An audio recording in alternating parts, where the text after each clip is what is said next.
Bien, donc le retour du dirigeable, bon, on a trouvé ce titre-là, mais bon, on peut en trouver d'autres. Moi, je trouve intéressant de commencer par te présenter, André, et parce qu'au fond, c'est toi qui définit un peu ce nouveau cadre, hein, et qui le lance en plus. Et puis ensuite, on enchaîne. Très bien. Vincent Yannick. Alors, je vais essayer d'être bref, parce que sinon ça pourrait durer très longtemps. Yannick le sait bien. Donc, je m'appelle André Soulage, je suis le directeur général du pôle de compétitivité SAFE. Un pôle de compétitivité, dans deux mots, c'est une association d'industriels, d'académiques, qui est là pour dynamiser l'innovation. Et ces pôles ont été créés en 2005 par le ministre de l'Industrie de l'époque, qui était Christian Estrosi, avec comme objectif que chaque État membre, et là il s'agissait de la France, investisse 3% de son PIB dans l'innovation. Donc vraiment ciblé innovation. Le pôle Pégase à l'époque était un pôle ciblé sur l'aéronautique et en particulier sur l'aéronautique qui est très présente en région, autour des hélicoptères et plus généralement autour du travail aérien. Tout ce qui est de l'aéronautique, hormis l'aviation commerciale, hormis la grande masse de l'aéronautique qui est plutôt toulousaine. Donc on travaille sur les drones, on travaille sur les hélicoptères avec Airbus Hélicoptère et avec un deuxième fabricant d'hélicoptères en région qui s'appelle Bruno Guimbal, Qui a été présenté ce matin. qui fait des machines tout à fait extraordinaires aussi. Et dans nos missions, on s'est posé la question de savoir s'il y avait d'autres machines volantes qui pouvaient être intéressantes. Donc avant que j'arrive au pôle, en 2007, il y a eu une convention qui a été faite sur les dirigeables avec la communauté qui s'intéressait au plus léger clair, pour voir s'il y avait des opportunités, si ces vieilles machines avaient un avenir ou pas.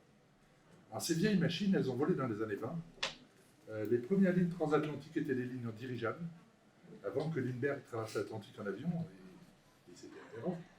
Et les premiers porte-avions ont été des dirigeables. Les premières forces de projection rapide, c'était des dirigeables qui portaient des avions accrochés le long de la machine. Ça s'appelle Macon et Macron, deux dirigeables américains. Et ces machines, elles ont volé, elles ont fait les heures de gloire de l'aérostation. Et puis, il y a eu un accident terrible qui a été télévisé, qui est l'accident de Hindenburg, à Lakehurst. Mais ce n'est pas cet accident-là qui a fait que les dirigeables se sont éteints, c'est la Deuxième Guerre mondiale. C'est que pour la Deuxième Guerre mondiale, on a investi massivement dans des outils militaires efficaces qui sont les avions. Et on a développé l'aviation. Donc une aviation qui est un outil de combat beaucoup plus efficace qu'un dirigeable, moins vulnérable, même si pendant la Première Guerre mondiale, les dirigeables allemands allaient bombarder Londres, se faisaient percer de partout par la RAF, mais rentraient quand même en Allemagne. Un dirigeable beaucoup moins fragile qu'il n'y paraît, surtout s'il n'est pas gonflé avec un gaz et susceptible de brûler. Et donc ces machines ont disparu simplement parce qu'on a su faire des avions. On a su faire du tarmac, donc des pistes, on a su faire atterrir les avions sur un sol dur et pas sur des lacs ou sur des rivières comme étaient les hydravions. Et puis voilà, c'était l'industrie de l'aviation, et le dirigeable n'avait plus sa place, plus de raison d'être. Ça ne sert plus à rien, à partir du moment où il y a des machines plus efficaces, tant qu'on ne se pose pas la question de l'environnement, tant qu'on ne se pose pas la question de la consommation, des nuisances ou des constructions d'aéroports multiples. Donc dans les années 50, 60, 70, l'aviation se développe, c'est magnifique. Et puis dans les années 90, on a commencé à se poser la question de l'empreinte carbone. C'était pas encore à la mode, mais de l'empreinte carbone, parce que le dirigeable, il y a une bonne idée quand même, c'est que c'est la poussée d'Archimède qui le fait flotter en l'air. C'est-à-dire que pour tenir une charge dans l'air, contrairement à un hélico, et j'ai rien contre les hélicos, contrairement à un hélico, pour la tenir en l'air, la charge, ça consomme absolument zéro énergie. C'est simplement, un dirigeable, en anglais ça se dit airship, c'est un bateau d'air, ça flotte dans l'air. On parle de flottabilité pour le dirigeable. Et donc on s'est dit, il y a peut-être des opportunités de faire quelque chose. Donc nous, au niveau du pôle, après quelques accidents qu'il y a eu sur des programmes qui n'ont pas abouti, en particulier moi-même, on s'est reposé cette question en 2007. On a établi un livre blanc. Dans ce livre blanc, il était évoqué qu'il y avait certainement 3 pistes qui pouvaient avoir un avenir. Les dirigeables captifs, des ballons captifs pour faire des relais de télécommunications, des systèmes de surveillance, des machines stratosphériques, des machines qui voleraient très haut pour faire d'autres missions je laisserai Yannick en parler. Et puis des machines qui pourraient transporter des charges très lourdes, puisqu'on se préoccupait de l'environnement. Et donc, en se préoccupant de l'environnement, comment peut-on faire pour aller transporter des charges partout où il n'y a pas d'infrastructure, si on ne veut plus faire des infrastructures? Quand vous discutez avec le groupe Bolloré, avec Vincent Bolloré, il vous dit, moi, n'importe quel, vous me mettez un produit en conteneur, je vous l'amène n'importe où en Afrique. S'il n'est pas en conteneur, vous vous débrouillez pour venir le chercher dans le port. Je ne sais plus le déplacer. Quand vous travaillez avec le Nord-Québec, ils vont vous dire, mais on ne va pas faire de route. On a 1600 km de forêt, on ne veut pas y toucher. On ne veut surtout pas faire des routes, surtout pas faire des voies ferrées, parce qu'il y a tout un tas de trafic qui se greffe autour de tout ça. Et en fait, ça veut dire qu'on va tuer notre forêt. Non, il ne faut pas le faire. Quand vous discutez avec Rodolphe Alexandre, le président de la région de Guyane, il vous dit pareil. Et là, le dirigeant, en fait, il peut faire ça, mais il peut aller amener des charges sans qu'on construise d'infrastructure. L'hélico peut le faire, mais l'hélico peut le faire sur les courtes distances parce qu'il consomme beaucoup d'énergie. Il y a des coûts énergétiques, des coûts carbone qui sont élevés. Le dirigeant peut le faire à des coûts carbone moins élevés. Et donc, on a relancé cette dynamique. On a monté un plan industriel, on est allé le soumettre au ministre de l'époque, qui est Arnaud Montebourg, et qui a dit bon, on y va. On fait un des 34 plans de la Nouvelle-France industrielle, ça va être le plan dirigeable.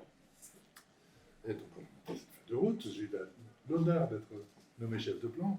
On a monté cette feuille de route et dans un process en place de sélection de projet, appel à projet, sélection de projet, des comités d'experts, quelque chose d'un peu professionnel, parce que dans ce monde-là, il y a des professionnels, il y a de très bons projets, mais il y a aussi des charlatans.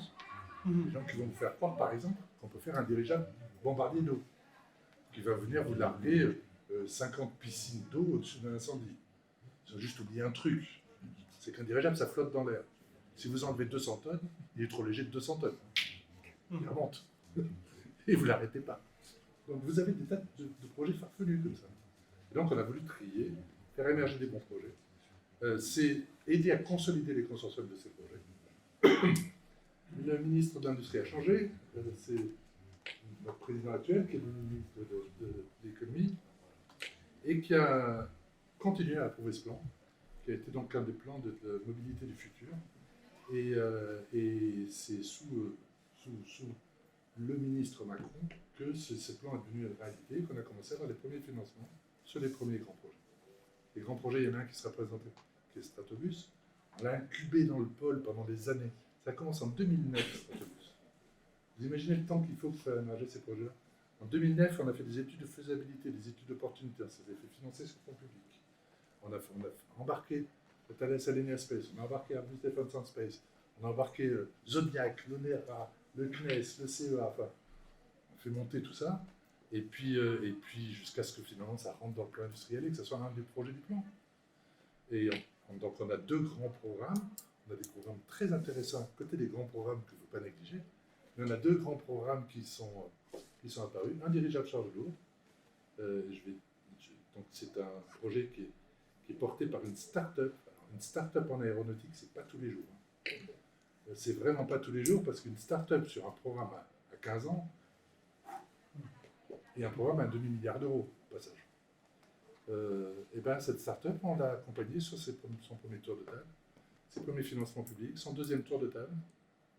Et on a eu l'immense plaisir de voir que pour donc la société Flying Whale, ça fait son troisième tour de table qui a été annoncé au mois de juin. Elle a levé 122 millions d'euros, dont 20 millions d'euros d'État français, mais beaucoup d'argent privé aussi, pour fabriquer une machine capable de transporter 60 tonnes et de se poser à la verticale d'une zone, à la verticale d'une charge, de lifter la charge, de la monter à l'intérieur de la charge, de la transporter et de la reposer à un autre endroit. Ce programme-là est donc réellement parti.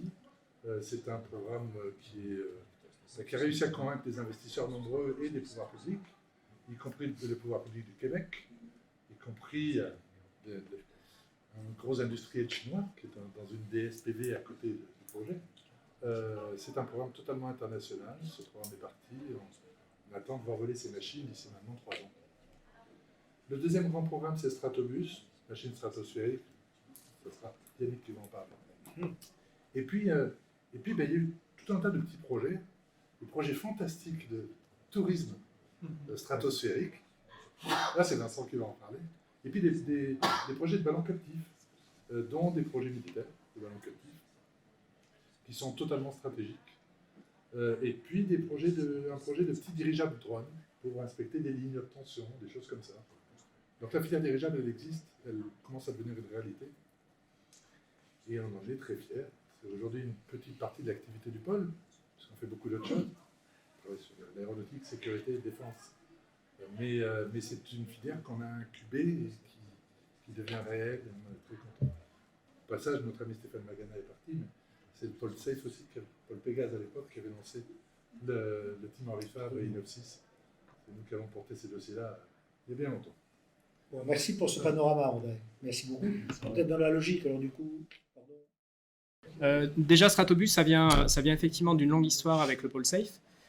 Et ça vient d'un besoin marché qu'on a identifié relativement en cours de projet, en fait, hein, pas au démarrage. Au démarrage, on est parti sur une solution disruptive, mais ça s'insère dans un marché d'observation et de télécom, enfin relativement large, qui est assez volumineux.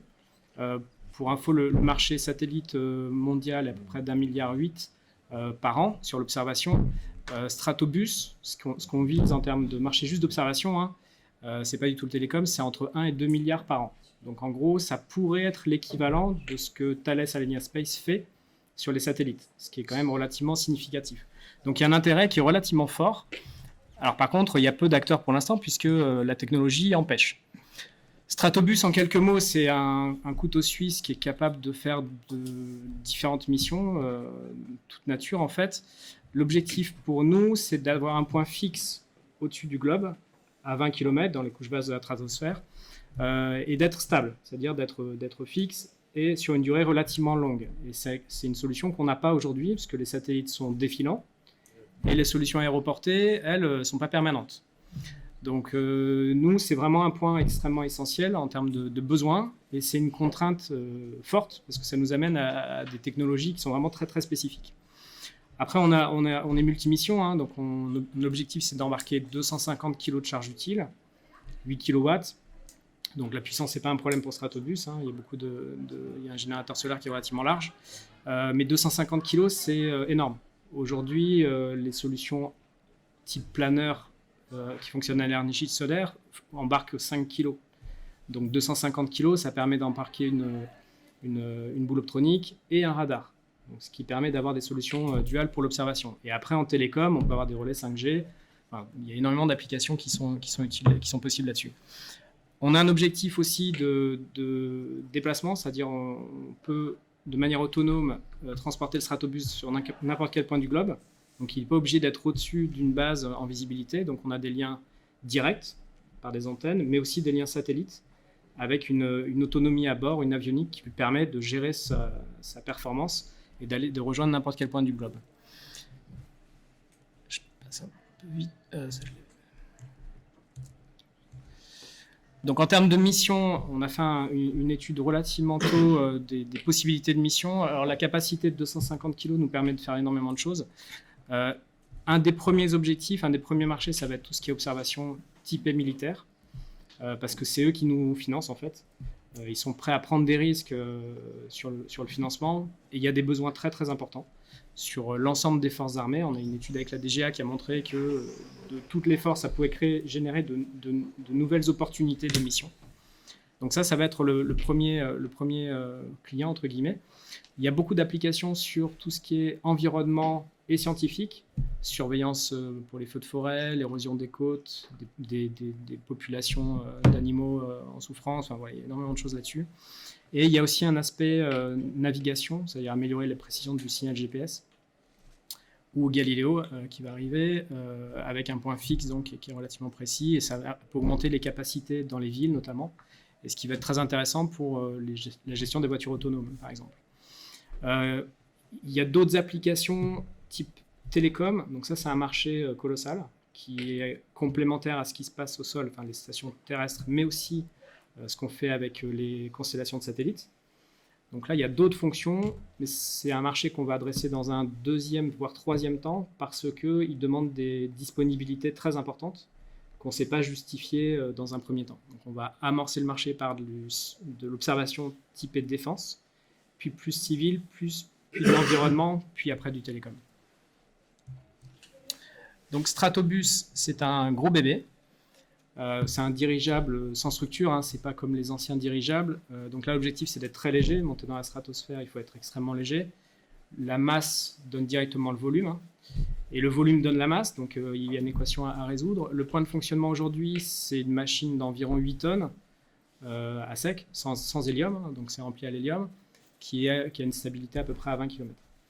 Donc ça nous amène à un volume de 140 mètres, une dimension de 140 mètres de long, et un diamètre de 32 mètres. Donc c'est beaucoup plus gros que la cathédrale Notre-Dame. Et donc ça nécessite aussi des infrastructures importantes.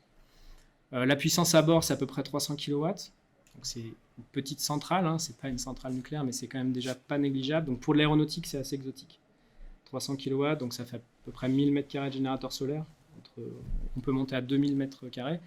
Et ça, c'est lié directement à notre capacité à tenir face au vent. Puisqu'en fait, Stratobus, c'est un système énergétique, hein, qui est là pour livrer de la disponibilité aux clients, donc assurer une permanence, un point fixe, donc lutter contre les vents sur ce point-là. Derrière, c'est un petit avion, hein, c'est vraiment un drone avec toutes les fonctions, avec de l'avionique, de la propulsion. Alors, la propulsion, c'est des pales de 11 mètres de diamètre, donc c'est des petites éoliennes. L'avionique, elle est fiabilisée aussi, hein, parce que l'objectif, c'est de voler 1 an. Donc sans redescendre. Donc un an, c'est pas ce qu'on fait classiquement dans l'aéronautique, où on peut faire de la maintenance préventive ou curative sur les avions. Et derrière, le stockage d'énergie, c'est des batteries à haut rendement, type automobile. On a récupéré des technologies automobiles. Donc c'est une techno très très particulière, hein, une multitude de consolidation de briques de base, avec un aspect système extrêmement important. C'est pour ça qu'il n'y a personne en fait aujourd'hui qui fait ce type de machine, parce que il faut être, je pense, à un gros groupe, là, une start-up sur le sujet, c'est compliqué à gérer, parce qu'il y a des aspects assez complexes à manipuler. Donc là, on a besoin de la puissance d'une grosse entreprise pour avoir un panorama d'experts assez important. Et après, on utilise pas mal de PME pour justement développer les briques technologiques. Et donc ça, c'est le contrat qu'on a eu précédemment. Donc je vous disais tout à l'heure en introduction, on a un mode de fonctionnement qui est un peu particulier. Donc on a créé une sorte de start-up dans Thales, avec une visibilité directement de la part du PDG. Une équipe intégrée, donc c'est un peu le mode de fonctionnement qu'on connaissait à une époque. Toutes les fonctions sont rattachées à moi. Toutes les fonctions, c'est-à-dire l'ingénierie, bien sûr, ça c'était un peu la base, l'évidence, mais toutes les fonctions annexes, c'est-à-dire la qualité, les achats, la partie, tout ce qui est autour de la fiabilité, la partie BizDev, marketing and sales. Voilà, la ligne de produits, on a créé vraiment une entité relativement autonome, avec plutôt des bons qu'on a pris de la boîte, plutôt les meilleurs. Et l'idée, c'est pousser l'innovation à la limite, parce qu'on avait compris au début, quand on a démarré vraiment le développement en 2016, que si on faisait les choses normalement, ça ne marcherait pas. Donc on s'est dit, à mission presque impossible, organisation particulière, on a donné beaucoup d'autonomie, de liberté, des moyens, et par contre un engagement vers déjà de la transparence et puis si possible des résultats. Donc c'est quelque chose qui marche très bien. Il y a 2 axes qu'on a menés en parallèle, qui sont très complémentaires. Un axe très système, très orienté multiphysique, c'est-à-dire on a créé des modèles qui centralisent tous les modèles d'analyse, hein. Et à la fin, ça livre de la disponibilité de charge utile. Ça ne livre pas de la tenue au vent, de la performance. Ça livre vraiment un besoin, une fonction pour le client, utile pour le client. Ça, c'est quelque chose de compliqué, hein. Ça fait longtemps qu'au niveau satellite, on voulait avoir des modèles multiphysiques. Et c'est très siloté malgré tout, le développement aéronautique et spatial. Et là, on a réussi à fédérer l'ensemble des métiers autour d'un seul modèle. C'est extrêmement important parce que ça permet de ne pas avoir l'approche top-down, c'est-à-dire on a des besoins, on les décline vers des sous-ensembles et des technos, et on voit que ça ne marche pas, donc on remonte, on change les specs, on n'arrête pas de faire des allers-retours, ça ne fonctionne pas. Là, on a quelque chose d'extrêmement couplé, et qui fonctionne bien parce qu'on a le deuxième axe, qui est du fail-fast, c'est-à-dire on fait énormément de maquettage, de tests. On est à plus de 3700 maquettes, essais différents. Alors ça va du composant, du MOSFET qui est testé à haute tension, à des maquettes slush, des maquettes dynamiques de 13 mètres. Voilà, et donc ça permet de corréler nos modèles et d'assurer la faisabilité. Donc c'est extrêmement vertueux. En termes de roadmap, donc on a démarré avec SAFE qui a vraiment aidé à structurer en 2016, jusqu'à 2016. Hein. Et après on est parti sur un programme financé en partie par BPI, par la région Sud et par Thales.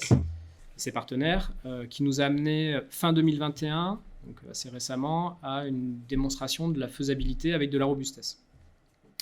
Donc on a eu beaucoup de jalons, chaque année on avait un gros jalon, mais voilà, on est maintenant serein sur notre capacité à faire avec des technos qu'on a testés. Donc c'est un énorme atout que les Américains, par exemple, n'ont pas réussi à un niveau que les Américains n'ont pas réussi à atteindre. Là, on bascule dans une autre phase maintenant. Alors, on aurait dû enchaîner sur le développement et la réalisation de la première machine d'échelle 1, mais c'est un peu compliqué à financer parce qu'on a besoin d'un bâtiment pour intégrer la machine qui ferait 200 mètres de long, 55 mètres de haut, qui coûte beaucoup d'argent. Et on a besoin de ce bâtiment pour faire la première machine, et on a besoin de la première machine pour démontrer qu'on sait faire. Et donc, si on ne sait pas faire, on ne peut pas financer le bâtiment. Donc, on avait une équation qui était compliquée à résoudre. Et en plus, c'est un échelon énorme. Hein. Enfin, clairement, aller sur ce type d'innovation en une étape, c'est violent. Donc, on va passer par une étape intermédiaire, qui est de la fabrication de 2 démonstrateurs de 60 mètres de long, de 20 mètres de diamètre. Donc, c'est déjà des belles bêtes, qu'on va faire voler entre 2024 et 2026. Et qui seront, alors 2 modèles, il y en a un qu'on va cracher pour démontrer le système de sauvegarde. Sur Istres ? Sur Fuerteventura. Donc là, cette partie-là, c'est un stratoport intermédiaire qui sera aux Canaries. Istres, j'en parle juste après. Donc l'intérêt d'une île, c'est qu'il y a de l'eau autour. Donc on n'est pas obligé de survoler des populations. Et donc en termes de justification, le dossier est beaucoup plus facile, beaucoup plus accessible. Donc 2 machines, la première, on va la cracher. Donc ça devrait marcher. La deuxième, elle va être plus opérationnelle. Et là, notre contrat avec la Commission européenne et la DGA, c'est de faire voler 2 charges utiles, un lidar 3D de l'ONERA et une charge utile d'écoute. Donc ça, c'est un projet qui est lancé, là, qu'on va démarrer. On est en phase de négo finale, enfin on est sélectionné, donc c'est bon, avec le budget qu'on avait demandé, et on va démarrer en début 2023. Donc là, on est dans la phase de structuration, de remontage d'une équipe adaptée. Suite à ces essais en vol, donc 2024 jusqu'à 2026, on va rebasculer. Donc là, on aura un statut de faisabilité complet avec des démonstrations opérationnelles. On va rebasculer sur le modèle échelle 1, donc un premier prototype qui ne sera pas certifié, mais qui sera certifiable et qui, lui, sera fait à Istres. D'accord ? Donc on a déjà un accord avec la région, la métropole et la ville d'Istres. Donc là, effectivement, Safe a été à la manœuvre aussi sur le sujet pour identifier le terrain. André a brûlé quelques-unes de ses vacances pour faire des repérages. Et donc là, on va lancer une infrastructure avec une organisation qui est adaptée. Et l'objectif, c'est d'arriver à développer cette machine et de la faire voler à partir de 2028. 2028-2030. Donc c'est des projets qui sont longs, qui sont très complexes. Complexes pour la technologie, l'organisation industrielle et les processus de certification qui sont relativement nouveaux. Donc si je dis un mot, il n'y a pas de base réglementaire qui existe aujourd'hui sur ce type de machine. Donc on a créé la base réglementaire avec l'EASA. C'est nous qui avons été leaders et l'EASA nous a sponsorisé, coaché, contrôlé, surveillé, audité. Donc aujourd'hui on a une base réglementaire qui existe, qui va être la réglementation applicable à toutes les machines stratosphériques. Et on a développé cette base réglementaire en même temps que les moyens de conformité. Ce qui nous permet de nous assurer qu'on aura les bonnes justifications. Et derrière, on a aussi bien avancé sur la partie organisation, donc le DOA, où on a modifié l'organisation de Thales pour pouvoir être conforme à la réglementation de l'EASA. Donc ça c'est déjà OK. Derrière, il y aura la partie production POA qui interviendra sur la 2e machine de vol. Donc c'est pour ça la première sera certifiable, mais pas certifiée. Donc on va dérouler le DOA, mais pas le POA, parce que les moyens industriels coûtent très cher à rendre conforme. Et on fera le premier modèle de série, lui, sera certifié. Dis que c'est un DOA. Un DOA, c'est l'organisation de design, en fait, ce qui permet de justifier que tout ce qu'on déroule en termes de design va amener au niveau de fiabilité, de sécurité. Voilà. Et le POA, c'est Production. Organization Approval. C'est très, très codifié, très réglementé en aéronautique. Il faut que la structure soit elle-même certifiée pour pouvoir avoir le droit de concourir à une certification de machine, d'avoir un certificat de type. Voilà. Et donc à terme, on aura l'autorité de nous attribuer le certificat de type sur notre machine avec la supervision de l'EASA. Merci Yannick, merci beaucoup. Je propose que tu prennes la suite, Vincent, et puis après donc les questions. On va Vincent est volé bien avant nous. Alors, Donc, Vincent, il est prêt. Ouais, en fait, Ils volent déjà. Il est prêt. donc Vincent Faré-Lastier, je suis fondateur de Zefalto, qui va voler très bientôt, puisque fin 2024, on vous emmène, alors peut-être pas tous d'un coup, mais on espère le plus vite possible, à 25 km d'altitude. moi, je prends 2 places. Ah, bah bien. Merci. Ben voilà, des papiers vont circuler, vous pouvez vous inscrire directement, vous allez sur le site. Et donc 25 000 mètres, on est 15 km au-dessus des avions. C'est l'altitude à partir de laquelle on est dans le noir de l'espace. Il fait chaud, là, non plutôt. Alors, pas encore. Il fait encore moins 45. C'est une Ah température raisonnable pour l'aéronautique. Il fait plus Mais chaud on se qu'à rapproche. il Voilà. fait plus chaud qu'à 10 km. C'est vrai que si on continue à monter vers 60 km, on est à 0, moins 5. Voilà. Donc c'est pas pour prendre le chaud qu'on y va. C'est pas que pour ça. Du coup. Donc, et on voit aussi très bien la courbure de la Terre, parce que ceux qui ont peut-être été parmi vous en Concorde, à 18 km, on commençait à la deviner. Et là, à 25 km, on la devine encore plus. Voilà. Donc c'est une expérience en fait spatiale. Alors peut-être que certains physiciens parmi vous vont se dire, vont hurler, pousser les pieds en disant mais non, c'est pas spatial du tout. Concrètement, on est vraiment dans le créneau du tourisme spatial, tourisme qui a pris beaucoup d'ampleur, en particulier l'année dernière, dont vous avez peut-être entendu parler, et qui est en fait la grande différence avec avec nos chers presque concurrents, Elon Musk et Richard Branson et Jeff Bezos, c'est l'impact carbone. Évidemment, alors nous, on a juste un ballon qui est rempli soit d'hélium, soit d'hydrogène. Ça peut être les deux. Pour l'instant, on se projette plus, que vous l'avez compris, sur d'hydrogène, ce qui est en plus plus performant. Et l'impact carbone principal du vol en lui-même, ça va être la production d'hydrogène. Il y a le développement de la machine, il y a le reste, mais par rapport au point de vue vol direct, par rapport à ces concurrents-là, on va être entre 2000 et 40 000 fois moins émetteurs de CO2. Donc c'est pas la même chose, et ce qui est très bien, parce que ça nous permet de nous réjouir du tourisme spatial en se disant, bah, voilà, c'est comme l'optimiste, tout le monde peut en faire à la fin, et on sera très content qu'un maximum de personnes puissent profiter de Parce cette qu'effectivement, le tourisme spatial tel qu'il est prévu par Bezos et compagnie risque d'être interdit à niveau mondial. Ouais. Pour des questions d'impact carbone. Donc le positionnement est particulièrement pertinent. Et il y a une énorme évolution, on l'avait tous constaté, et nous on est très en lien avec ceux qui seront nos clients, nos passagers. Je ne les ai pas présentés, mais c'est à peu près 1 million de personnes dans le monde qui sont relativement fortunées pour le début. Il y a 3 ou 4 ans, l'écologie c'était pourquoi pas. Là maintenant, en privé il y en a qui diront pourquoi pas, mais en tout cas en public, personne ne se risquera à dire ça. Voilà. Donc il y a une grosse évolution, et il y a aussi une grosse évolution du type de personnes. C'est-à-dire que, il y a beaucoup de fortunes, beaucoup de personnes assez aisées qui ont moins de 40 ans et qui maintenant se disent qu'ils sont beaucoup plus sensibles à ces conditions. Donc il y a vraiment une évolution du marché. Je vous disais 1 million de personnes qui sont nos futurs clients à travers le monde. Grosso modo, c'est principalement dû à notre prix qui est de 120 000 € par passager. Ce qui fait que... La moitié moins cher. Non, c'est 200-300 000 €, non, Virgin Galactic. Virgin, maintenant, c'est 450 000, rien ne va plus, attention. Et c'est la liste Donc, d'attente. ça monte. Voilà, si vous hésitez à acheter une petite résidence étudiante à Tours pour vos enfants ou faire un vol stratosphérique, voilà, vous avez le choix. Qu'est-ce que tu as contre Tours? Parce que c'est la bonne gamme de prix. Saint-Étienne, c'est moins cher. Et Aix, c'est plus cher. On se situe, on est quelque chose de très... Voilà. Et puis, vous avez l'avantage de pouvoir durer, de rester, de profiter d'une heure ou de Oui, alors la grosse différence aussi, c'est le type d'expérience entre ceux qui proposent, qui est une expérience beaucoup plus, très dynamique, avec des très grosses accélérations au début, une absence d'accélération, ce qui fait qu'il faut avoir sa petite piqûre avant pour pas être malade, et un temps de vol ou d'apesanteur. L'apesanteur elle-même, c'est, par exemple pour Virgin, c'est 5 ou 6 minutes. Le vol parabolique en lui-même, ça doit être 11 minutes. Et Jeff Bezos, c'est à peu près lui-même, ça va jusqu'à 15 ou 18 minutes. Voilà. Ça, c'est très rapide et c'est très intense. Ce qui est potentiellement très sympathique.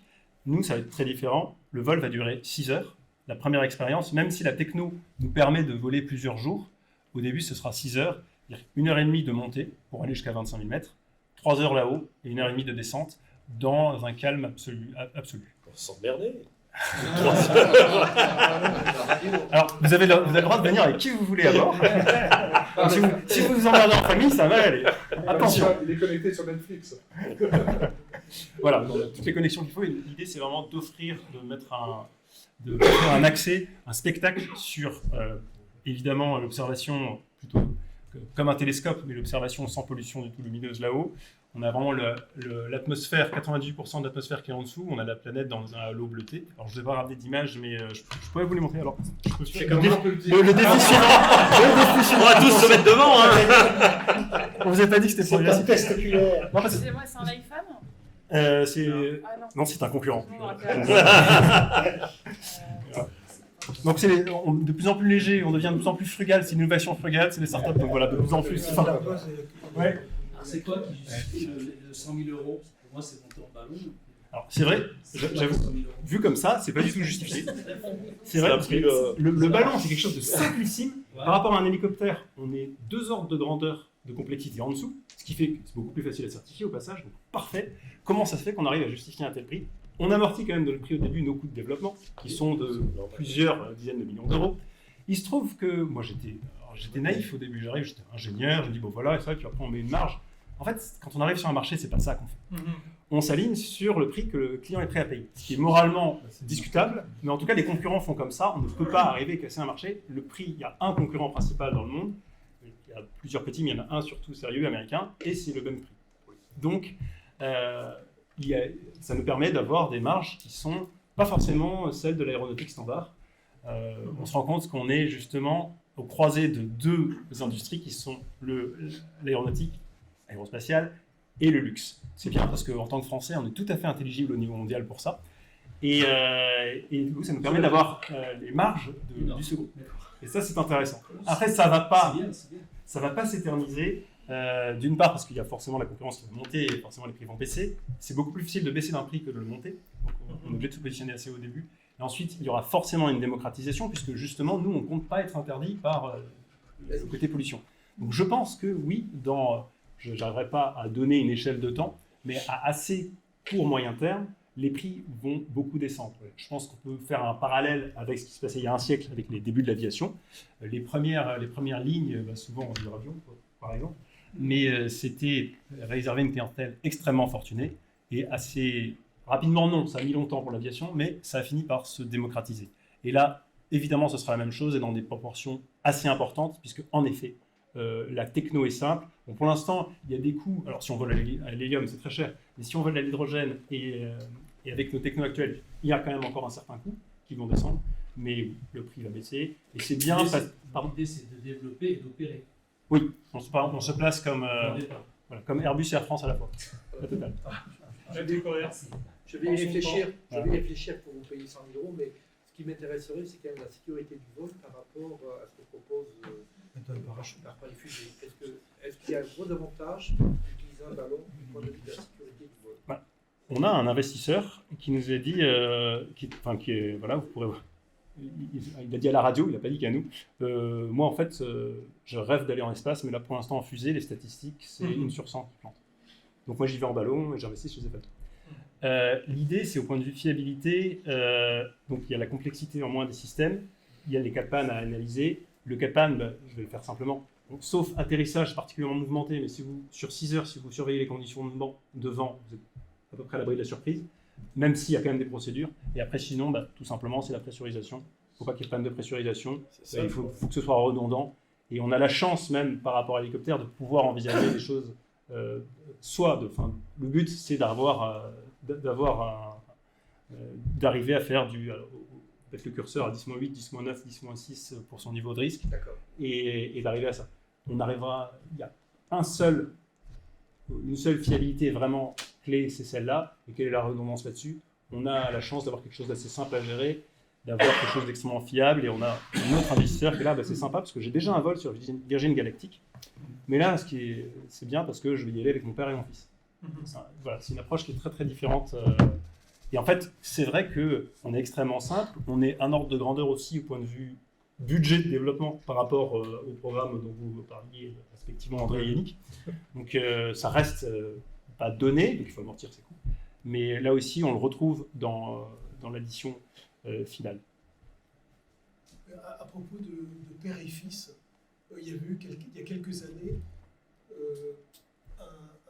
souvent un père de famille qui a voulu amuser ses enfants en mettant sur un petit ballon des personnages Lego avec une caméra il avait envoyé ça dans la stratosphère, il avait ramassé son objet je ne sais où, il avait réussi à retrouver son objet, je ne sais pas comment, et il avait ramené des images tout à fait extraordinaires, celles que j'imagine vos passagers verront, Oui. La courbure de la Terre, etc. Mais on voit donc les personnages Lego, comme ça, dans... Ah, c'est magnifique de faire ça parce que nous, on est vraiment porté par le rêve et on offre du rêve et c'est déjà quelqu'un qui y accède. Et je pense que c'est très très bien ce qu'il a fait parce qu'il y a beaucoup de chances qu'on ait les CV de ses enfants sur la pile des ingénieurs qu'on recrute. Donc on le remercie beaucoup. En tout cas, je crois que l'aviation civile, je ne sais qui, a été le chercher ensuite pour lui dire que c'est pas bien, c'est interdit de faire des choses comme ça. Oui, c'est pour ça qu'il a bien fait de ne pas le demander avant. Alors effectivement, je confirme, vous n'avez pas le droit de lâcher un ballon qui traverse l'espace aérien sans autorisation. Et sinon, limité au masse totale de 4 kg. Voilà. Sinon, après, il faut quand même un pilote. Alors, allez-y, toute question pour Yannick aussi. C'est une question pour vous deux. Autobus. Le CNES lâche chaque année des campagnes de lâcher de ballons stratosphériques qui sont à la fois gonflés à l'hélium et à l'hydrogène. Il y a 2 ballons et qui montent à 36 km. Est-ce que vous avez des relations avec eux? Bien sûr. Le CNES est dans les projets depuis le tout début. Alors, Bien oui, sûr. je peux répondre, et pas que le CNES en fait. Moi j'étais dans la dernière campagne BPS qui était aux Seychelles. Donc il y a pire comme mission, parce qu'on avait un vol avec eux. On avait une expérience de test de nos enveloppes, donc moi j'ai participé à toute une campagne CNES, mais je l'ai fait aussi à Kiruna avec l'agence spatiale suédoise. Donc et on a un tissu, on a un partenariat avec le CNES en termes de développement, ils sont intégrés dans notre équipe, et je les ai tout le temps. Pour répondre à monsieur sur les photos, j'ai eu l'occasion de participer à 17 lâchers de ballons stratosphériques. Et effectivement, j'ai des photos de notre atmosphère qui sont très, très Alors, nous, on a fait ça aussi. Donc, notre expérimentation, là, c'était à Kiruna, qui est montée à 36 000 mètres. Kiruna, c'est en Laponie, c'est pas forcément les Seychelles, il faut reconnaître. Non, mais voilà, en 2 mois, j'ai fait un peu les 2 extrêmes. Et donc, on avait une caméra rapide qui permettait... On a fait un test pyro pour éclater l'enveloppe.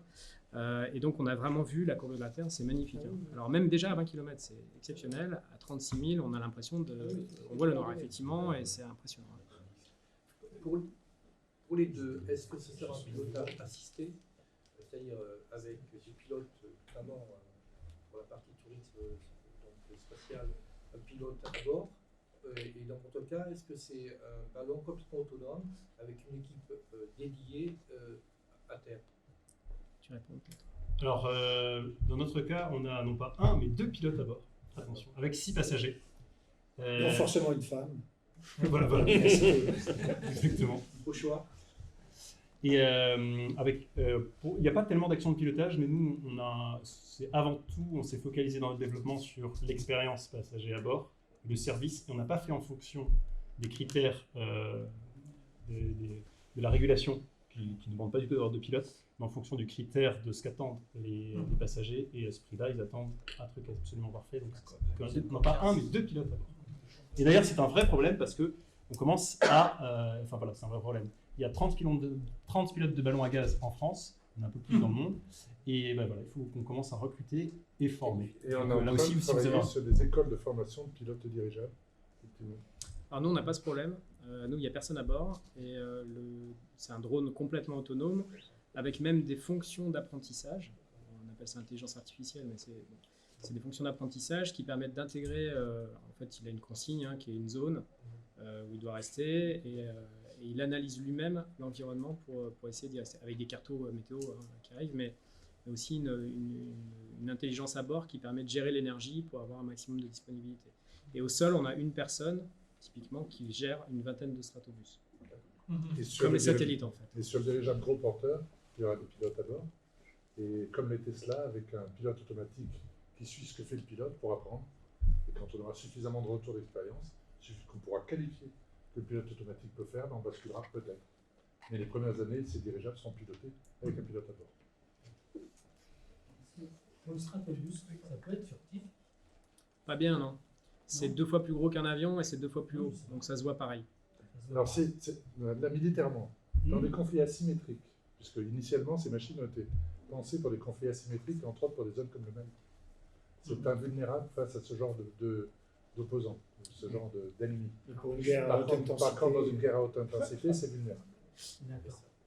Et en visibilité, il n'y a pas moyen de le rendre plus ou moins visible. On peut le peindre en bleu, mais Ça se passe. Le mettre plus en plus long. Non. Alors, il peut disons que c'est pas forcément très facile à voir, sauf Non, quand oui. vous êtes dans l'ombre de la machine, parce que je rappelle, ça fait 2 terrains de foot. Quand vous la voyez, l'ombre. Non, on la voit pas. Enfin, quand on est à 20 km, on la verra pas. Par Sauf contre, quand elle est en- c'est difficile à repérer parce que c'est un point immobile. Il n'y a pas de traînée comme un avion. Donc c'est un point immobile. L'œil n'a pas l'habitude de ça. Donc si on ne sait pas où il est, on va le chercher longtemps. Par contre, avec des moyens jumelles, modernes, des oui. moyens optiques, on arrive à le repérer sans problème. On a caractérisé son côté furtif pour la DGA. C'est relativement insensible. Enfin, c'est difficile de détecter avec un radar. Parce qu'il ne bouge pas beaucoup. Et après, on a aussi caractérisé la capacité à se faire abattre ou pas. Il n'y a pas beaucoup de pays qui ont une possibilité d'envoyer un missile à 20 km. À 20 km, on ne peut pas, il faut être en l'air. Mm. On ne peut pas. Aujourd'hui, À l'heure actuelle, la portée d'un missile solaire, c'est 6 km, voire 8. Après, il faut monter avec un véhicule aérien, tirer au canon ou à la mitrailleuse. Et les rapports de canon-mitrailleuse sont formels. On ne savait pas abattre un dirigeable. Non, On toujours n'a pas. jamais réussi. En 14, Ouais. on ne savait pas les abattre. On n'a pas réussi, même avec les fusées, même avec plein de trucs. On a essayé avec les mitrailleuses, les canons, on n'y est jamais arrivé. Pour avoir bien travaillé là-dessus sur ce sujet. Mais par contre, je reviens sur votre idée d'investissement. Vous disiez que vous aviez un problème, c'est que les bâtiments à construire qui reprenaient un coût conséquent dans votre développement. Oui. Et pourquoi pas réutiliser les bâtiments existants? Parce qu'on les a pas Parce tous qu'il y en a fait pas. tomber. Non, il en reste. Très peu. Il en reste un À cette hauteur, il en 55 reste un à Écosville. Oui, il en reste un à Rochefort-sur-Mer, Non, mais 155 mètres ils de sont long. beaucoup plus petits. Il en reste On ne sait pas rentrer. La corderie, oui, celui-là, c'est le bâtiment des dirigeables de 1914. Oui, mais c'était Ceux de Perse, on les a fait tomber. Ceux d'Aubagne, on les a fait tomber. Oui, mais celui de Rochefort, il est toujours vivant. Il en reste très peu. Oui, mais Et l'armée de l'air s'en est séparée et n'a pas réussi à le vendre. Et elle l'a offert au musée de la gendarmerie qui ne sait pas comment en foutre. Il fait 155 mètres de long sur 50 mètres de haut. Il est où celui-là, oui? Rochefort-sur-Mer, Non, l'ancienne école de l'armée de l'air. On y a mis le gymnase dedans, qui était tout le temps. C'est pour ça que... Alors la solution là, sur la première étape, c'est des hangars gonflables, Ouais. en fait classiques, qu'on utilise déjà dans l'aéronautique. Donc Ouais, il y a ouais. pas de, c'est des boudins en fait. Oui, oui, on les Donc, en Afrique. et en plus c'est une solution espagnole, donc dans Ouais, l'Espagne ouais. c'est très bien. Après, on a un intérêt aussi de s'implanter dans la région parce que on maintient les emplois, on arrive bien à faire sûr. vivre la ligne de produits proche de Thales. Moi, j'ai une question plus romantique. Là, vous parlez de tourisme. Je me disais, les Français sont réputés pour être romantiques. Si quelqu'un veut se marier là-haut, c'est quel pays? Alors, l'espace aérien supérieur varie selon les pays. Voilà. Toi, à 20 km, tu dois être Nous, libre. on est dans le domaine, on est au-dessus de la zone, donc on a la législation du pays en dessous. Jusqu'à 100 km. Qui Jusqu'à 100. l'espace aérien. Après, au point de vue réglementation, Ouais, c'est la convention. 20 km. Le domaine stratosphérique appartient à qui, en quelque sorte? Ça reste de l'aéronautique. L'espace, Oui, commence à c'est 100. pas l'espace. Après, très concrètement, il y a, on voit ça d'un point de vue pragmatique. S'il n'y a pas de vecteur qui peut vous toucher à 20 km, est-ce que tu es là? Après, d'un point de vue réglementation et d'un point de vue état civil, voilà. Parce que ça va vous arriver, déjà en fortune. Ah oui, tout à fait. Ils se marient sous contrat. Il y a le contrat du pays qu'ils ont choisi. l'état civil, les deux mariés, c'est le pays des témoins. C'est pour ça qu'ils sont assis. Voilà, c'est exactement. C'est ce qui a dimensionné. C'était l'aspect. Là, c'est un mariage. Et ils économisent le voyage de noces. Ah, c'est vrai, parfait. Mais pour tous les deux, les clients seront dans une capsule ou seront en combinaison? Ils seront dans une capsule pressurisée. En fait, l'idée d'avoir une combinaison, ça va, là aussi, quand j'en parle à Toulouse à tous les ingénieurs de l'équipe, tout le monde veut bien aller faire un tour en scaphandre. Après, concrètement, sur 100 clients, il y en a plutôt 2 ou 3 qui veulent bien être en scaphandre, avec tout ce que ça implique comme préparation physique, comme confort très très modéré, puisqu'il n'y a pas de toilette dans un scaphandre. Ah ben non.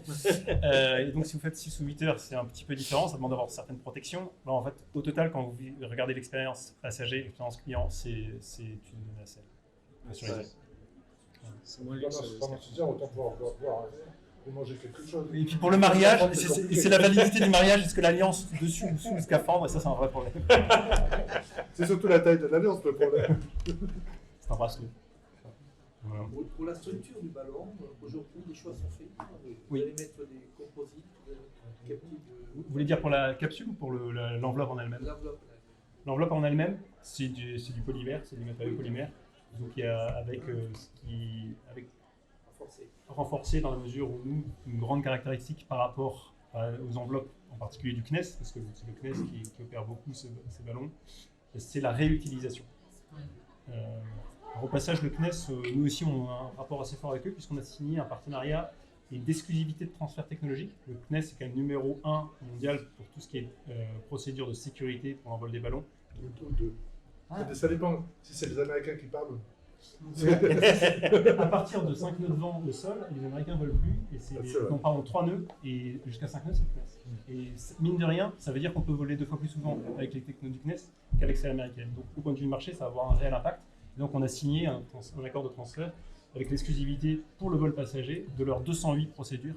Et donc on a des gens de l'équipe qui participent aux formations au gonflage du CNES. Je rebondis là-dessus, une des chances qu'on a en France, quand même, c'est d'avoir un passé et d'avoir des grandes agences, d'avoir des grandes compétences. C'est parce qu'on a le CNES, parce qu'on a l'ONERA, parce qu'on a la Direction Générale de l'Armement, qu'on est capable de lancer des programmes comme ça. La DGA nous a énormément aidés au démarrage. Énormément. En nature, en compétences, en expertise. Et c'est une chance qu'on a, il faut capitaliser sur nos atouts. Je pense qu'on a une double chance, il ne faut pas s'interdire de voir la symétrique. C'est-à-dire que le CNES et les autres agences ont la chance d'avoir des startups. Et maintenant, on en a parlé avec Philippe Baptiste il n'y a pas longtemps, quand il a sa prise de poste. Dans la première semaine, il a pris 10 startups, on a eu la chance d'être conviés avec lui, pour voir quels étaient leurs besoins et pour nourrir un maximum la capacité d'innovation du CNES et pour se challenger là-dessus, pour voir comment interagir. Et depuis, c'est vrai que tout s'accélère, tout va bien. Je pense que c'est une vraie évolution de voir comment, avec une quelle agilité, et le modèle que vous avez du coup chez Stratobus, c'est ça aussi. C'est pas un programme qui a été totalement intégré, ça a été, vous avez fait un véhicule spécial. Et Flywood, c'est une startup. Du coup, après c'est... Est-ce qu'il y a des parallèles au niveau de la gestion d'altitude entre Stratobus et Zefalto? Tu n'utilises pas tu ne largues pas de l'Est, ni normalement tu lâches pas non plus de gaz. Alors, Lionel Desmoulins a eu la chance, on a eu la chance d'avoir Lionel Desmoulins comme bonne fée au-dessus de notre berceau au tout début de Zefalto. Et en fait, on a développé un régulateur d'altitude qui nous permet de monter et descendre autant qu'on veut, juste avec de l'énergie solaire. C'est un ballast d'air, assez simple dans le principe, à mettre en œuvre. On a déjà volé avec des pilotes à bord, ça marche. Mais il se trouve que pour un vol de 6 heures, on n'en a pas besoin. Et donc, pour l'instant, au début, pour aller le plus vite possible vers la certification, parce que c'est une petite compétition avec nos amis américains, on fait le plus traditionnel possible, c'est-à-dire c'est le clapet là-haut et du ballast. Parce que sinon, on pourrait économiser quelques centaines de kilos, mais on perdrait 1 an ou 2 à tout certifier en prenant 40 mètres de haut dans la chaîne de vol. On a déjà volé avec ces chaînes de vol, ça se fait, mais c'est d'autres choses à certifier. Est-ce que vous avez... Pour Vincent, pourquoi vous faites ça? Je pense que... Est-ce que c'est vraiment utile? Je ne sais pas. La base, c'était un rêve, c'était de dire, tiens, je faisais beaucoup de voiliers. Je me dis, tiens, j'ai envie d'aller en voilier vers les étoiles. Et j'étais quand même un peu ingénieur aéronautique, même si j'étais contrôleur aérien en même temps. Voilà, il faut quand même dire qu'il vient du contrôle aérien. Donc mon métier, c'était de regarder le ciel. Et j'ai eu l'insigne honneur aussi, vis-à-vis des grandes agences, d'être le premier contrôleur aérien français à démissionner. Voilà. Et je me suis... Quand on voit les avantages qu'ils ont, quand même... La grève. Le peu de monde avec... Au début, tout le monde me disait, mais pourquoi tu as démissionné? C'est vrai qu'il n'y avait vraiment aucune utilité directe. Après, au bout de 2 ou 3 ans, quand il y avait qui suivaient des investisseurs, ils ont dit, on préfère que tu aies démissionné, parce que sinon, si on sait que tu as quelque chose qui t'attend au chaud, c'est un peu moins bien. Donc, et pourquoi? C'est donc il y avait ce rêve un peu fou d'aller envoyer vers les étoiles et de le partager, et ensuite de le réaliser. Et je pense qu'à la base, c'est tout simplement une aspiration vers la beauté, le fait de vouloir contempler. Voilà. En bateau, on peut larguer les amarres et se laisser porter pendant avec les éléments et en ne laissant qu'un sillage derrière soi. Là, c'est la même chose, n'avoir aucune empreinte. Et quand on veut vraiment regarder, se rapprocher de quelque chose de beau, on a envie que ce soit intégralement beau et que le moyen d'y aller soit le plus beau possible. C'est pour ça qu'un sommet, si vous le faites à pied, il y a beaucoup de chances que vous l'appréciez un peu mieux que si vous le faites. Alors, c'est très bien. En funiculaire. Voilà. Sur Stratobus, le contrôle d'altitude, c'est du lest et... Non, on a un ballonnet rempli d'hélium et on a une enveloppe qui est en forme, qui est en surpression. Donc Ah on oui. a un volume constant et on charge d'air en fait. Mais une fois qu'on monte, on monte. On peut s'arrêter et repartir, mais par contre la descente est irréversible. Une fois qu'on amorce la descente, on finit en bas. On n'a pas de lest. L'objectif, c'est vraiment d'arriver à 20 km. Donc 8 tonnes sur une machine de 140 mètres, c'est très compliqué. Ouais. Donc on ne peut pas avoir de masse morte. Donc du lest, c'est quand même de la masse morte. Juste un autre de Et grandeur. pour redescendre, c'est du lâcher de... Non, on lâche rien. On charge, on amorce la descente en dynamique. Ah oui. Et après, on remplit le ballon d'air. Donc on l'alourdit là-dessus. Et ça, je vous le dis, la descente, c'est une usine à gaz. C'est extrêmement compliqué parce que c'est hyper instable. Le défi de masse est énorme sur Stratobus, il est vraiment colossal. C'est à peu près la même taille que le dirigeable de Flying West qui lui fait 100 tonnes, parce qu'il vole dans les basses couches. Oui. Eux, en volant dans les hautes couches, ils font 8 tonnes pour le même volume. Oui. C'est vraiment un énorme challenge de masse. Est-ce que Et la commande au sol, c'est combien de personnes pour À terme, une personne, Une seule. personne égale 3 égale 5. un aiguilleur? Ça revient à ça pour 20 Stratobus. Ouais. Et Pour après, 20 ça, Stratobus. c'est en fait, on a une habitude sur les stations sol satellites, donc on a une autonomie assez proche en fait. Satellite, ça marche pas tout seul, il faut quand même surveiller un petit peu. Donc c'est à peu près cet ordre de grandeur là, et après dans le temps, ça peut même être réduit. pour la sécurité du vol, notamment sur la transporter des personnes, est-ce qu'on a l'idée du débit de fuite de l'hélium qui puisse nous garantir d'arriver au sol dans des conditions satisfaisantes? Alors, tout dépend du temps qu'on vise. Parce que sur plusieurs mois, le débit de fuite, c'est important. Nous, sur quelques heures, le CNES nous dit que concrètement, s'il y a un truc comme ça dans le ballon, et c'était le retour d'expérience des Allemands quand ils avaient bombardé l'Angleterre, on ne s'en aperçoit même pas. C'est pas le cas pour Stratobus. Non, nous, la problématique, c'est pas si on a des trous, ça vole. Hein. Le volume c'est 85 000 m3 Stratobus. Donc, voilà. Il faut un énorme trou pour que ça se vide. Par contre, nous, notre objectif, c'est la permanence sur un an. Donc, un an sur pression, avec du chaud, du froid, c'est compliqué. Donc, on n'est pas sur une pièce. Surtout qu'avec l'hélium, on est sur la plus petite molécule, donc celle qui passe le plus facilement. Plus petite que l'hydrogène, parce que l'hydrogène est dihydrogène. C'est-à-dire que pour la stabilité Alors que du vol, l'hélium, vous avez une idée du débit de fuite acceptable? Oui, c'est une spécification importante permanence. sur le matériau enveloppe et sur l'assemblage du matériau enveloppe, parce qu'il y a énormément de choses, c'est pas que de la peau courante, entre guillemets, et sur les ballonnets. Une question au fond. J'ai une question sur très différente, pas technique, mais sur la conduite de projet. Non, allez-y. La conduite de projet. Comment, sur un projet comme ça, vous êtes fixé des jalons, on arrête de dépenser des sous, ou bien ça y est. Comment, petit à petit, faire son arbre de décision pour dire on continue encore un coup, Il y a plus de l'entêtement maintenant? Il y a plusieurs strates. Une strate, c'est d'avoir des revues. Là, on a calé des revues annuelles qui sont des revues de faisabilité avec un board extérieur. C'est pas nous qui jugeons notre travail. Donc on fait venir des gens à l'extérieur, du CNES, du CNRS, de l'ONERA, d'ailleurs dans Thales, et ils évaluent l'avancement. Au début, on avait un avancement qui était parfois négatif, parce qu'en fait on découvrait des difficultés. Et puis comme on faisait beaucoup d'essais, on ne pouvait pas raconter trop n'importe quoi parce que ça se voyait. Donc voilà, il y a eu un avancement par étage. Et après, il y a une méthode aussi d'ingénierie qui est particulière, c'est-à-dire on est parti de la feuille blanche avec globalement des échecs. C'est-à-dire les Américains, Lockheed a essayé de faire la même chose, ils n'ont pas réussi, ils ont dépensé 500 millions de dollars, ils n'ont pas réussi. Les Japonais aussi, et en partie les Chinois. Donc on savait que c'était très compliqué. Donc on est parti de la feuille blanche et on a défini des baselines. C'est la première baseline, on a un lot d'hypothèses, on teste ça, c'est-à-dire on fait toute l'ingénierie et on voit où ça marche pas. Et on définit une deuxième baseline, a priori, et on revoit où ça marche pas. Et on arrive à une faisabilité à la 7e baseline, mais sur quelque chose d'hyper instable. Et on a tout modifié, on a modifié les paramètres pour la 8e, et la 8e, on la tient depuis 2 ans. Donc il y a très peu d'évolution. Votre question? En altitude, est-ce qu'il n'y a pas un risque d'accumulation de glace sur les structures? Si, c'est un problème. Ouais. Alors, c'est pas un problème à 20 km, il n'y a pas d'humidité, mais c'est un problème dans les phases de montée et de descente. Donc, il y a un point d'attention. Alors, c'est pas un problème vraiment de. En fait, nous, on monte à la verticale. Le ballon, il va décoller à la verticale et il va monter en passif. Une fois qu'on l'a lâché, il monte et il se restabilise automatiquement à poste. Donc, et à poste, enfin, pendant la phase de montée, les glaces se vaporisent. Ça, on le maîtrise. Ça, on le maîtrise, oui. Ouais, Après, parce ce que qu'il sur faut, c'est avion, que- sur hélico, ça se maîtrise. On ne décolle pas en conditions générales. Après, On décolle pas.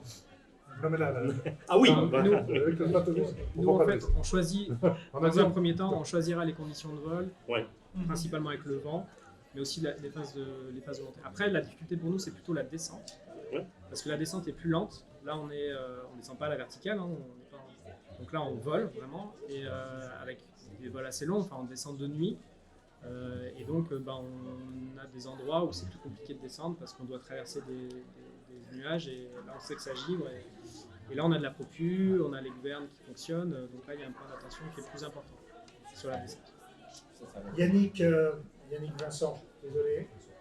Vraiment, s'il est. Non, je voulais juste savoir, ça, pour tous les deux, en quoi la DGA a manifesté son intérêt Alors, pour vos applications. Alors, la DGA nous a beaucoup aidé sur Stratobus parce que c'est la permanence de mission. Quand vous êtes D'accord. sur une zone comme le Mali, Ouais. vous avez une surveillance de zone permanente. Ouais. Donc, Le radar embarqué. Donc par exemple. les djihadistes ont beau connaître les éphémérides de satellites, Mhm. là ils peuvent plus se cacher. Oui, c'est clair. Donc très clairement au niveau militaire, c'est l'avantage totalement dessus. Et il y a même un côté, la permanence, c'est même au-delà de ça, c'est-à-dire on peut intégrer des images pendant une durée très longue Mhm. et faire du minority report, c'est-à-dire un moment où on veut libérer des otages. Oui, c'est On peut l'observation. intégrer tout ce qui s'est passé très longtemps à l'avance et savoir qui est sur la zone d'intérêt. Et maintenant, on a un DGA, un Inventiva, qui est l'ancien de l'agence de l'industrie de la défense. Vous avez l'idée. Donc, c'est vrai que ça aide aussi. On travaille de façon très étroite avec la idée. Écoutez, on va arrêter parce que Merci. le bus doit partir en 2 heures. Un grand merci à nos invités. Salut Dubois. Bravo à la Pugnerie. Et la troisième chance qui n'a pas été évoquée là ce soir, parce qu'on a parlé de deux chances extraordinaires favorables aux entreprises que vous avez évoquées, c'est nos retraités, motivés, par Expert Connect, qui vous offre une chance inouïe pour aider toutes les entreprises. J'ai compris que ce n'était pas Expert Connect, mais Active Connect. Non, c'est des retraités. Expert Active, c'est l'association qu'Expert Connect a créée, et dans lequel on se retrouve aujourd'hui, mais c'est bien Expert Connect derrière.